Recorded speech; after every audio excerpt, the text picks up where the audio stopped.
হয়েছে গাজা। সেই রোমহর্ষক দৃশ্য ধরা পড়েছে স্থানীয় সাংবাদিকের ক্যামেরায়, যা ভাইরাল হয়েছে সামাজিক যোগাযোগ মাধ্যমে। এতেও অবশ্য থামেনি ইসরায়েলের আগ্রাসন। এই দৃশ্যের বর্ণনা দেওয়ার সাধ্য কার? নৃশংসতা, নির্মমতা, বর্বরতা, কোনো শব্দই কি জুৎসই? সিনেমার দৃশ্য নয়, আর্টিফিশিয়াল ইন্টেলিজেন্সের ব্যবহারও নয়, বিস্ফোরণে বিধ্বস্ত ভবনের ওপর কালো ধোঁয়া। তারই মাঝে খেয়াল করলে চোখে পড়বে উড়ন্ত মানবদেহ, বোমার আঘাতে ক্ষত বিক্ষত ছিন্ন ভিন্ন মানবদেহ। যুক্তরাষ্ট্রের দেয়া মিসাইল ব্যবহার করেছিল ইসরায়েল। বাস্তুচ্যুতদের আশ্রয়স্থলে ছোড়া হয়েছিল সেই বিধ্বংসী ক্ষেপণাস্ত্র। এতটাই তীব্র এর বিস্ফোরণ, যার প্রভাবে এমন বিভৎসতা। স্থানীয় সাংবাদিকের ক্যামেরায় ধরা পড়া এই দৃশ্য ভাইরাল সামাজিক যোগাযোগ মাধ্যমে। ইসরায়েলি বাহিনীর টহল, প্রাণ বাঁচাতে বাড়িঘর ছেড়ে দিকবিদিক ছুটছেন অসহায় ফিলিস্তিনিরা। কিন্তু বিধ্বস্ত গাজায় কোথায় মিলবে নিরাপদ আশ্রয়? উপত্যকার বিস্তৃত অঞ্চল দখলে নিতে থেমে থেমে চলছে নেতানিয়াহু বাহিনীর আক্রমণ।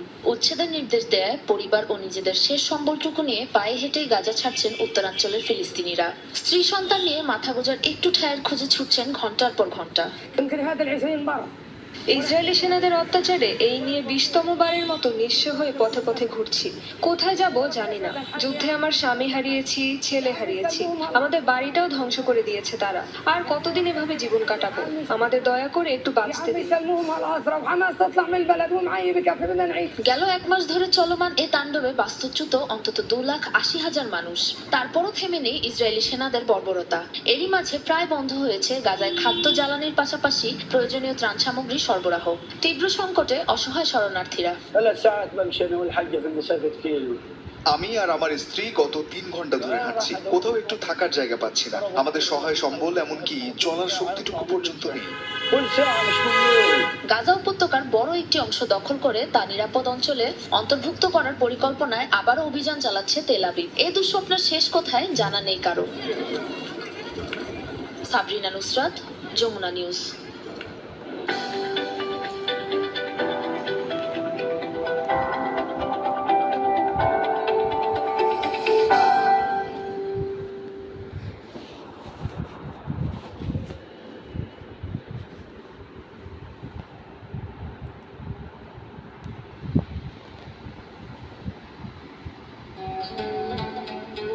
মক্কা ও মদিনার পর জেরুজালেমের আল আকসা মসজিদকে ইসলামের তৃতীয় গুরুত্বপূর্ণ ধর্মীয় স্থান হিসেবে বিবেচনা করা হয়। প্রতি বছর ফিলিস্তিন